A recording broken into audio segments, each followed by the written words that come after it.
8ویں بات، کمزوروں سے حسن سلوک۔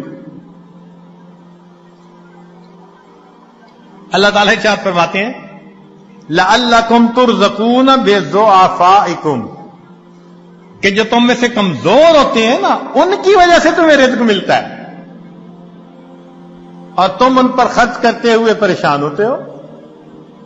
سچی بات تو یہ ہے کہ رب کریم نے ارشاد فرما دیا وَلَوْ يُؤَاخِذُ اللَّهُ النَّاسَ بِمَا كَسَبُوا، اگر اللہ تعالی عملوں کے اوپر پکڑ فرماتا ما ترک علی ظہرہا من دابہ، زمین کے اوپر کوئی جاندار نہ باقی بچتا۔ ہمیں جو مل رہا ہے وہ کون سا ہمارے اپنے اعمال کی وجہ سے؟ کیا پتا فقیر کی دعا لگ گئی ہو، کمزور کی دعا لگ گئی ہو، ہم نے کسی کو مورل سپورٹ دی اس کی دعا لگ گئی، کسی کے غم میں اس کا ساتھ دیا اس کی دعا لگ گئی۔ خوبصورتی دیکھیے دین اسلام کی۔ آج کون ہے جو یہ کہہ سکے جی کہ ہمیں دین یہ تعلیم دیتا ہے کہ تم اپنے کمزوروں کا خیال رکھو؟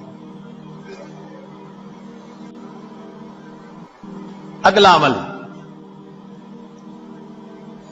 اللہ پہ توکل۔ وَمَن يَتَوَكَّلْ عَلَى اللَّهِ فَهُوَ حَسْبُهُ،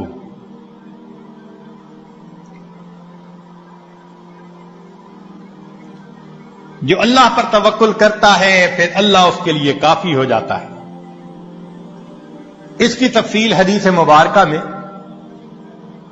لو انکم تتوکلون علی اللہ حق توکلہ، اگر تم اللہ پہ توکل کرو جیسے توکل کرنے کا حق ہے، لرزقکم کما یرزق الطیور، اللہ تمہیں رزق دے گا جیسے پرندوں کو دیتا ہے۔